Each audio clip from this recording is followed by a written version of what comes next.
Assalamualaikum warahmatullahi wabarakatuh. Kami dari kelompok 2 program studi Ekonomi Syariah kelas C Universitas UIN Madura. Di sini kami akan mempresentasikan hasil PowerPoint yang berjudul Sejarah Ringkas Perkembangan Pemikiran tentang Logika dalam mata kuliah Ilmu Logika. Sejarah ringkas pemikiran tentang logika dibagi menjadi 3 abad. Yang pertama, pada abad Yunani kuno yang akan dijelaskan oleh saya sendiri, Afifah Fitraferi. Kemudian yang kedua, abad pertengahan yang akan dibahas oleh Indra Winandra Putra. Kemudian yang terakhir, abad modern yang akan dibahas oleh Khairul Faizi.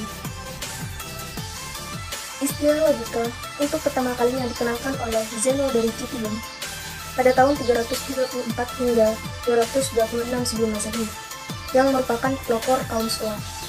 Zeno merupakan filsuf besar dari aliran Stoicisme atau mazhab filsafat Yunani hingga Romawi yang didirikan tahun 108 sebelum Masehi di Athena. Ia membagi ajarannya ke dalam 3 bagian, yaitu fisika yang dilukiskan sebagai legend dan tokoh-tokohnya, kemudian logika yang dilukiskan sebagai pagarnya, dan etika yang dilukiskan sebagai gugnya. Dalam Socrates, sejarah perkembangan ilmu logika menggunakan 2 metode, yaitu ironi dan meutika teknik. Ironi merupakan teknik komunikasi yang digunakan ketika seseorang mengatakan sesuatu untuk menyampaikan pesan yang bertentangan dengan kata-kata literal. Kemudian, meutika teknik sendiri disebut dengan teknik kebidanan dalam berfilsafat, bertolak dari pengalaman konkret melalui dialog seseorang diajak Socrates untuk melahirkan suatu pengetahuan akan kebenaran yang terkandung dalam batin orang itu. Oleh Plato, metode Socrates dibuat lebih ulung sehingga menjadi teori idea. Idea merupakan sesuatu yang terlintas dari pikiran seseorang untuk melakukan perkara tersebut ataupun tidak melakukan sembarang tindakan, yang disebut dengan prototipe.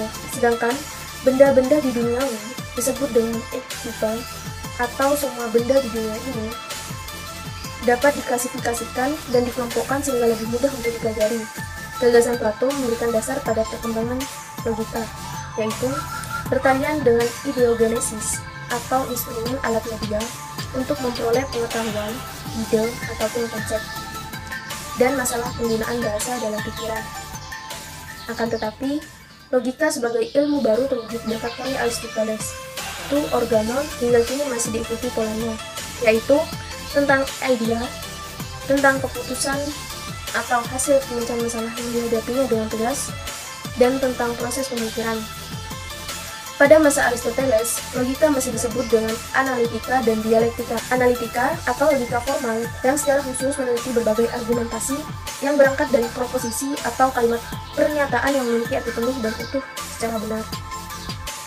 Dialektika sendiri secara khusus meneliti argumentasi yang berangkat dari proposisi yang masih dilakukan kebenarannya.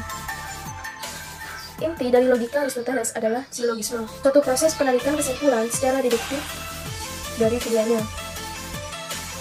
Setelah masa Aristoteles, logika diteruskan oleh muridnya, yaitu Theopratus dan Porphyrius. Keduanya berperan penting dalam kemajuan logika. Theopratus pemimpin aliran peripatetik atau warisan gurunya. Ia menyumbangkan pemikiran tentang pengertian yang mungkin dan sifat asasi dari setiap kesimpulan.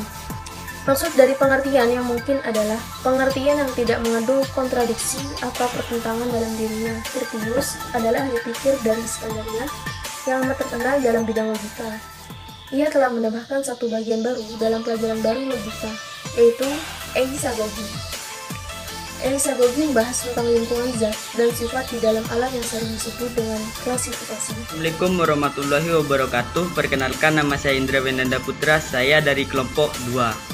Di sini saya akan melanjutkan penjelasan dari saudara Citra, yaitu abad pertengahan. Abad pertengahan pada mulanya yaitu tahun 1141, pembahasan logika hanya berkisar pada karya Aristoteles yang berjudul Kategoria dan Perihermenias.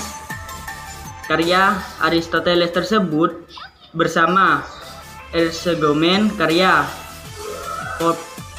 Porphyrius biasa disebut logika lama. Baru sesudah tahun 1141, keempat karya Aristoteles lainnya dikenal lebih luas oleh masyarakat.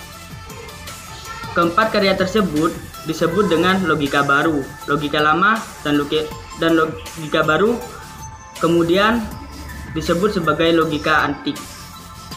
Di dalam logika ini ditunjuk pentingnya pendalaman tentang suposis untuk menerangkan kesesatan logis, dan tekanan terletak pada ciri-ciri term sebagai simbol tata bahasa dari konsep. Pada abad X111 sampai abad XV berkembanglah logika modern. Tokohnya adalah Petrus, Hispanus, Roger Bacon, Occam, dan Raymond Lullus yang menemukan metode logika baru yang disebut ars magna, yakni semacam aljabar pengertian dengan tujuan untuk membuktikan kebenaran-kebenaran tertinggi. Abad pertengahan mencatat sebagai pemikiran yang sangat penting bagi perkembangan logika. Karya Boethius yang orisinil di bidang silogisme,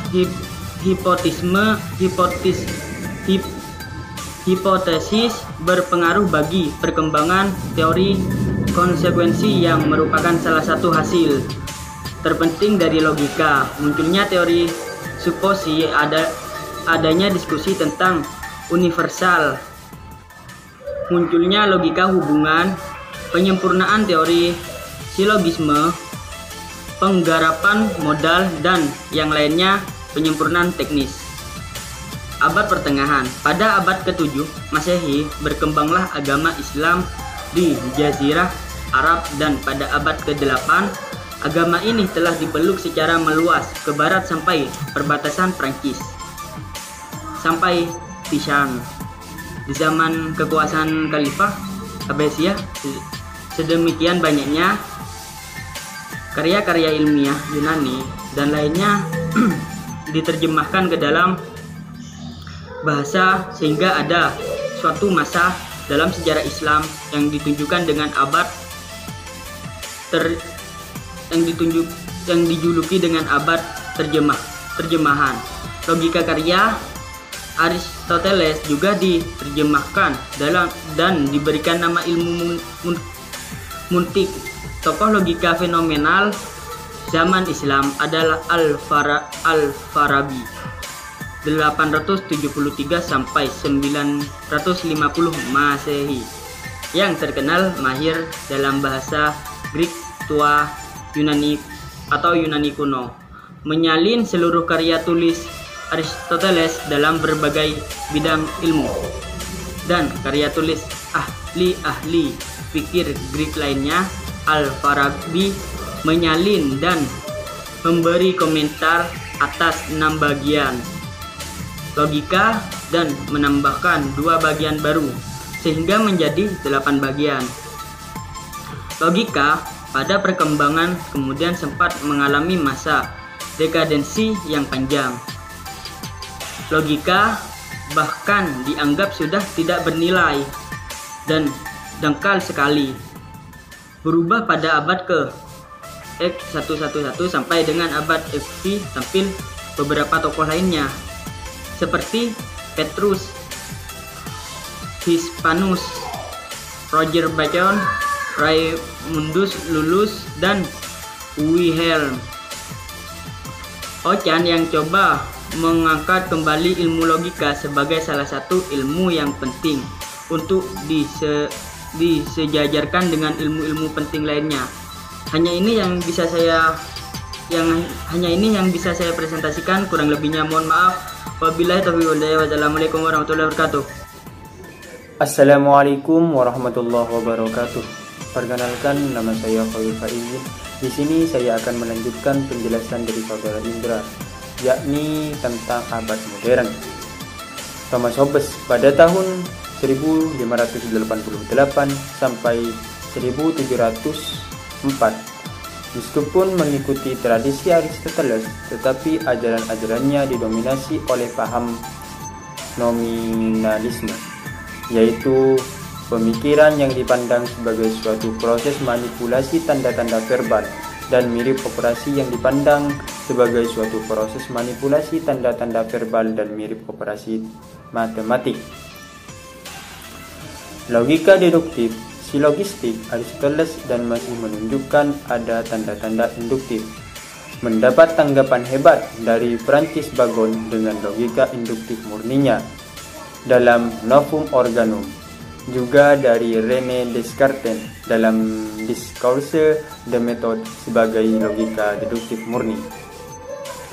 Logika ternyata perlu dilengkapi oleh metode lain, yaitu analisis geometri dan aljabar ala Descartes yang mempunyai kelebihan sebagai berikut, yaitu tidak terima apapun sebagai benar kecuali kalau diyakini sendiri bahwa itu benar, memilah masalah menjadi bagian-bagian terkecil untuk mempermudah penyelesaian. John Stuart Mill juga mengusung metode induktif seperti halnya Francis Bacon, tetapi bagi Mill tujuannya untuk menemukan hubungan kausalitas fenomena.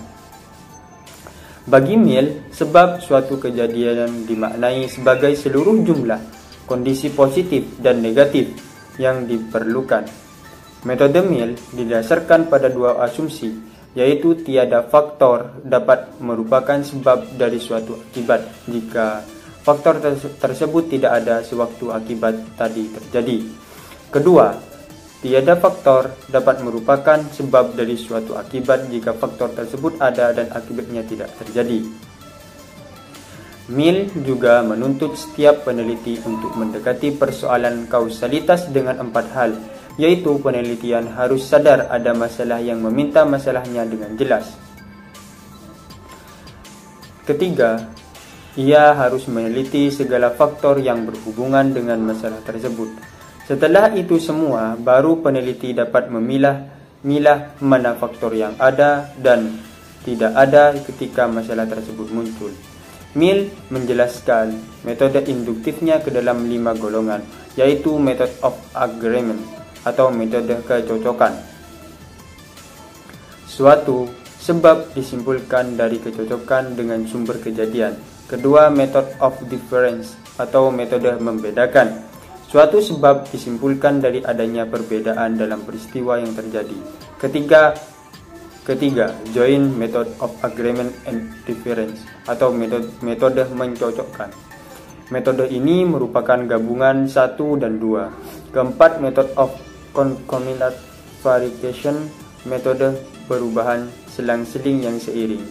Kelima, method of residues atau metode menyisakan. Kant and Hegel telah memberikan pencerahan di bidang pemikiran logika. Kant memunculkan konsep logika transendental karena ajaran logikanya membicarakan bentuk-bentuk pikiran pada umumnya. Disebut transendental karena juga melampaui batas pengalaman manusia, yaitu ajaran 12 antena akal dalam berdialog dengan realitas.